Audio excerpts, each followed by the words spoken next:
Olá, boa tarde. Veja os destaques de hoje do portal da Assembleia. Na véspera do Dia Nacional da Visibilidade Trans, dados apontam que o Brasil continua sendo o país mais perigoso para os transexuais. Pesquisadores monitoram a transmissão do vírus da Covid-19 em terminais de integração de São Luís. Corpo de Bombeiros chama a atenção para os riscos de deslizamento e desabamentos causados pelas chuvas. E conheça os personagens e lendas maranhenses que foram transformados em histórias em quadrinhos. É agora no portal da Assembleia.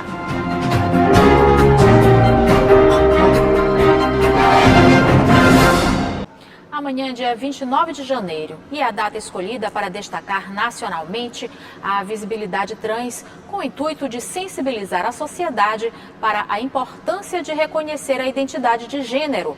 As discussões sobre o assunto são importantes para tentar mudar a realidade. O Brasil continua em primeiro lugar no ranking mundial de lugares mais perigosos para a comunidade trans.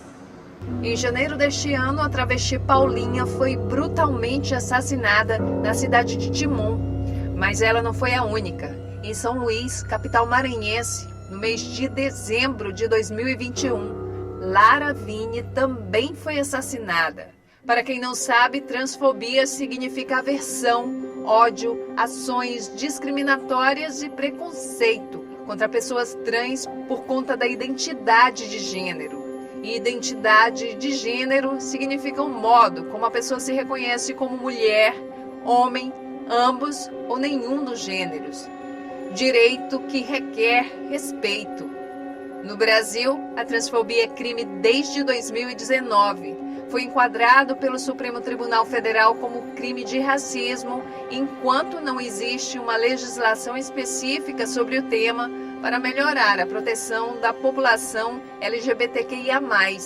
A poeta, educadora social e MC Pietra de Alfá sabe o que é conviver com medo. O medo existe aqui, ao meu lado, 24 horas, porque, querendo ou não, a gente passa transfobia na rua, a gente sai, escuta piadas, a gente sai, escuta transfobia, a gente vai no local público, vai entrar no banheiro feminino, tem o medo de ser expulsa por um segurança, de ser expulsa por alguém, de ter o seu corpo ali agredido, ou até pior, ser morta nesses espaços. Então é impossível você ser trans ou travesti no Brasil e não ser ou não ter medo. O país continua pelo 13º ano consecutivo como lugar mais perigoso para a pessoa transexual viver. Entre 2020 e 2021, pelo menos 125 travestis, homens e mulheres trans, foram assassinados no Brasil, quase o dobro do segundo lugar. No México, foram 65 registros. No mundo, foram 375 ocorrências. No Maranhão, os dados oficiais mais recentes são de 2020, quando foram registrados 10 assassinatos em todo o estado. 40% desses crimes foram contra pessoas trans. Segundo a coordenadora adjunta do Comitê da Diversidade do Tribunal de Justiça do Maranhão, órgão criado em 2020 para assegurar respeito aos direitos fundamentais contra o preconceito, violência e discriminação, a situação preocupa. Há uma grande dificuldade em obter esses dados. Por quê? Porque a própria delegacia de polícia não insere de forma correta os dados da vítima, né? Como ela sendo vítima de um crime de ódio, de transfobia, homofobia. E o Tribunal de Justiça, por sua vez, também, no sistema de justiça do Tribunal de Justiça, que é o PJE, processo judicial eletrônico, não tem como a gente puxar os dados em relação a esses processos que tem como vítimas essas pessoas. Janeiro foi o mês escolhido para sensibilizar a sociedade sobre a importância de reconhecer as identidades de gênero. O dia 29 é o Dia Nacional da Visibilidade Trans no Brasil. Mas, de acordo com Lohana Pausini, vice-presidente do Instituto Raíssa Mendonça, apesar das conquistas, a transfobia é um problema sério que precisa ser debatido o ano inteiro. Hoje eu posso trocar de nome, retificar meu nome social, eu posso fazer meu processo transexualizador através da rede SUS, eu posso até mesmo fazer a minha cirurgia de redesignação sexual, se assim desejar, meu tratamento, né, hormonal também pela rede do SUS, posso casar legalmente, enfim, tem uma série de direitos, né, que nós conquistamos, o movimento social conquistou. Mas é preciso que a gente entenda que ainda assim, o preconceito, né, a transfobia, ela ainda tem delimitado que nós, pessoas trans, não podemos adentrar certos tipos de espaços, sobretudo os espaços de poder, espaços que a sociedade LGBTfóbica tem delimitado como de privilégios. Quando a gente fala sobre visibilidade trans, infelizmente é quando nós somos lembrados só o mês de janeiro. O resto do ano a gente é invisibilizada, a gente é silenciada, nós somos mortas, como aconteceu com a Lavínia e Paulinha recentemente. E infelizmente a transfobia ela é isso, né? Ela não só silencia o teu corpo, mas ela mata o teu corpo, ela te diminui, ela te escorraça daquele local que é teu de direito, né? O chamado é urgente, o preconceito mata e os números não mentem. Quero que o meu corpo não seja oprimido e também quero que o meu corpo não seja perseguido. Não quero ser Dandara jogada num carro de mão, não quero ser a Lavínia morta fazendo programa, tentando ganhar o seu pão. Quero justiça por todas as minhas irmãs que se foram ceifadas. Eu desejo e hoje reitero, vidas travestis importam. O Tribunal Superior Eleitoral se reuniu com o representante de um aplicativo de mensagens para desenvolver um assistente virtual que possa evitar disparos em massa durante o período eleitoral deste ano, além de facilitar o rastreio de disparos ilícitos. O presidente do TSE, ministro Luiz Roberto Barroso, destacou ainda que a parceria visa minimizar a desinformação e os ataques antidemocráticos. Pesquisadores da Universidade Estadual do Maranhão fizeram um levantamento onde aponta que os terminais de integração do transporte coletivo em São Luís é onde acontece a maior probabilidade de contaminação pelo coronavírus. A superlotação nos ônibus e o alto fluxo de passageiros contribuem para a circulação do vírus. E a identificação desses locais pode ajudar a desenvolver ações de enfrentamento à Covid-19. O grande número de pessoas circulando em um espaço pequeno aumenta a probabilidade da transmissão do novo coronavírus. Esta foi uma das constatações de um grupo de pesquisas da UEMA, Universidade Estadual do Maranhão, coordenado por este professor. Ele conta que desde 2020, o grupo monitora a evolução das transmissões do vírus em estudos feitos nos terminais de integração do transporte público de São Luís. Você tem ali um terminal da Praia Grande, onde você tem, ao descer do terminal, você tem funções comerciais e funções administrativas. Então, é um dos maiores terminais de concentração de pessoas em São Luís. Coincidentemente, né, a região do centro, Bairro de Fátima, Praia Grande, Renascença, São Francisco, concentram também um percentual significativo de casos confirmados. A superlotação nos ônibus e o alto fluxo de passageiros nos terminais de integração da capital contribuem para uma maior circulação do vírus. Segundo aponta o estudo, há linhas de ônibus que chegam a transportar diariamente cerca de 10 mil passageiros. E a aglomeração é tudo que o vírus gosta. Então, o número de pessoas circulando em São Luís é muito grande. Então, evidentemente, onde você tem pontos que concentram pessoas, há uma probabilidade muito grande da circulação do vírus.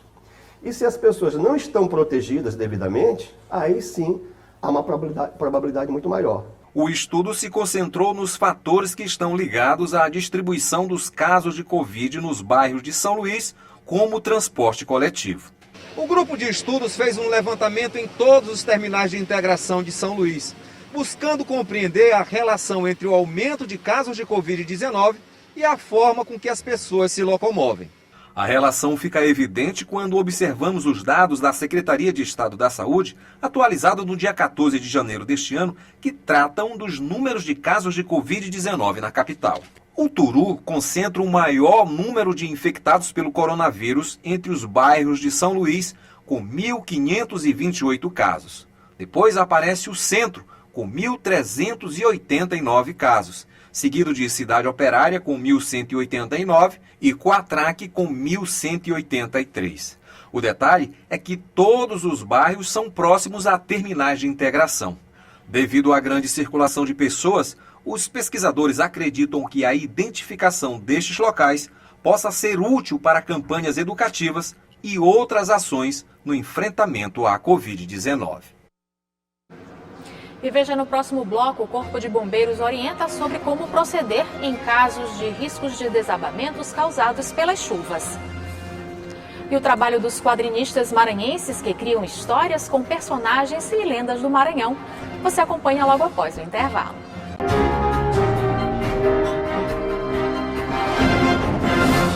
Nos últimos dias, o volume de chuvas fez estragos em vários cantos de São Luís. De acordo com meteorologistas, é preciso ficar atento, já que a expectativa de que o período chuvoso este ano seja mais severo.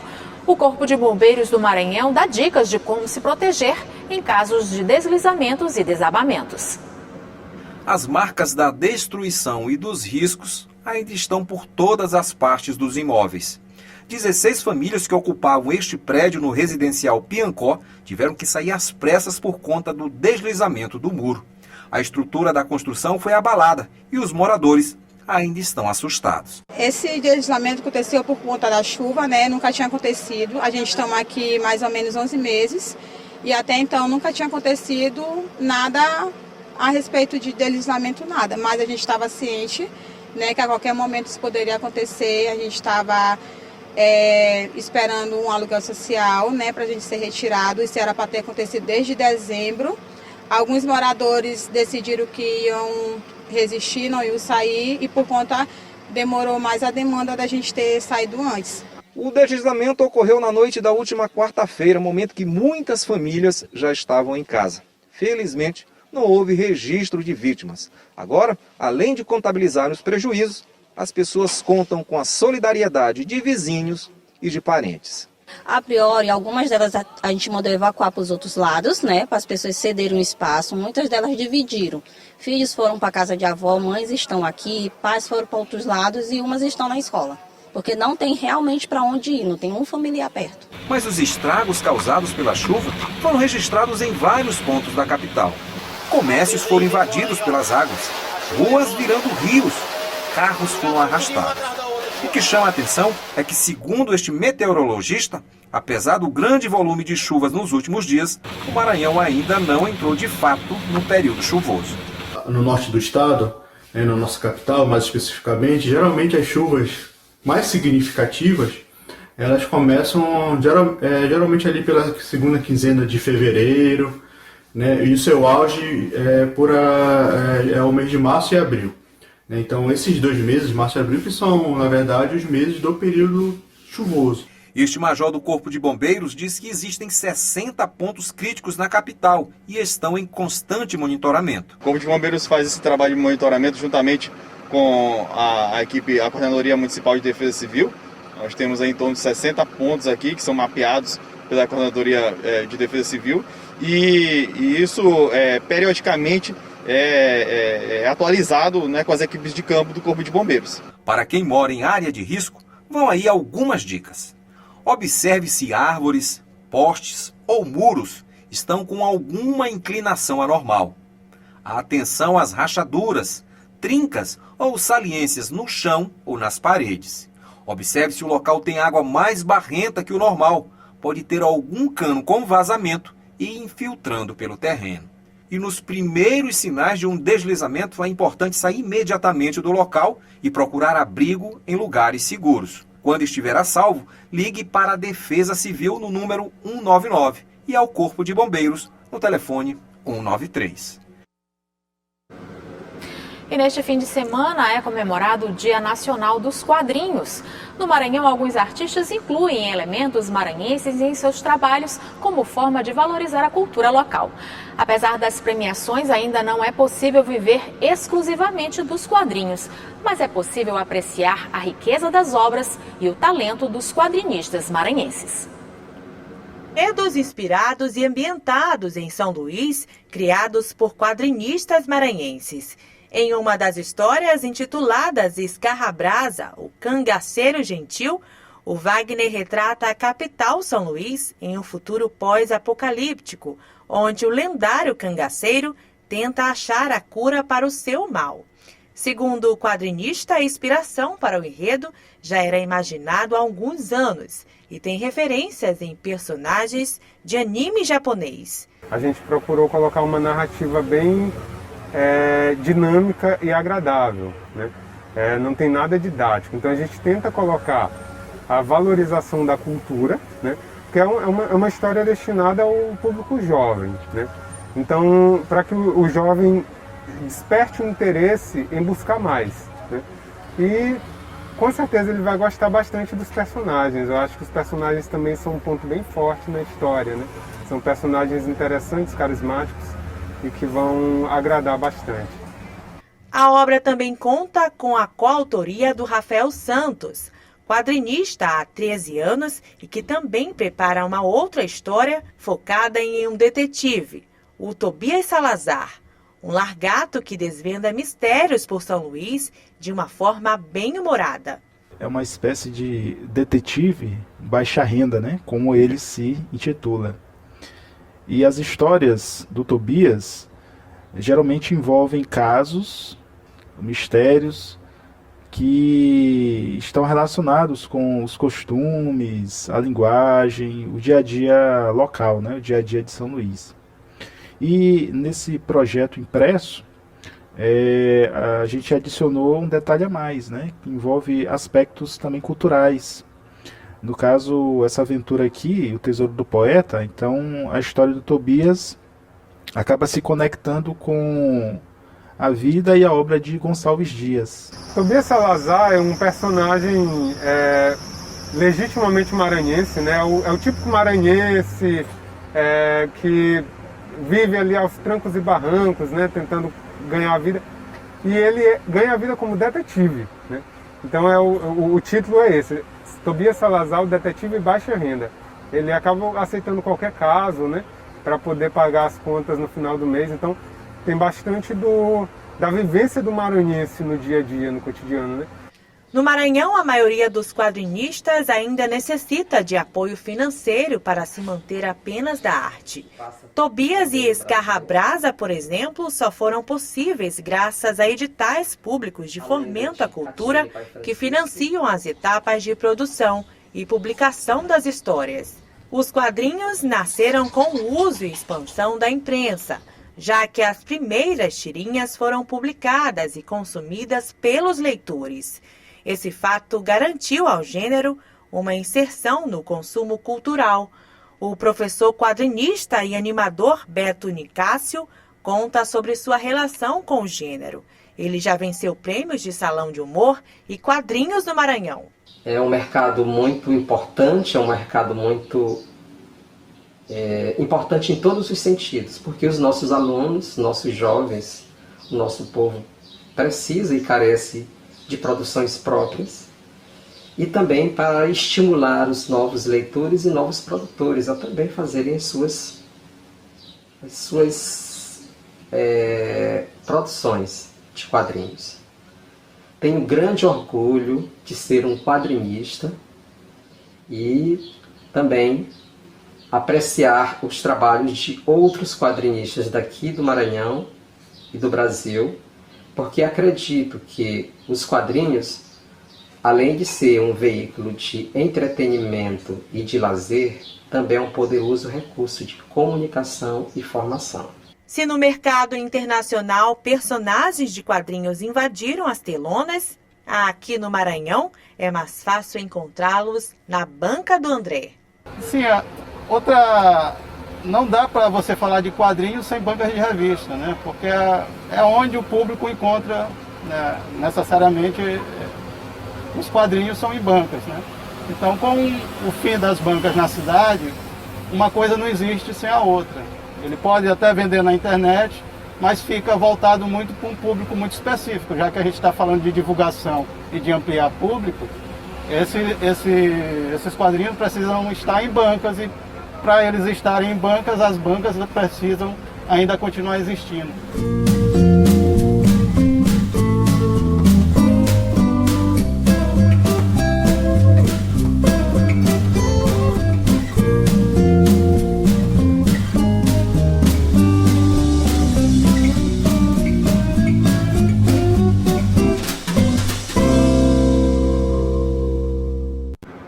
E para quem se interessou em conhecer mais sobre o trabalho desses quadrinistas, vai ter lançamento duplo neste fim de semana.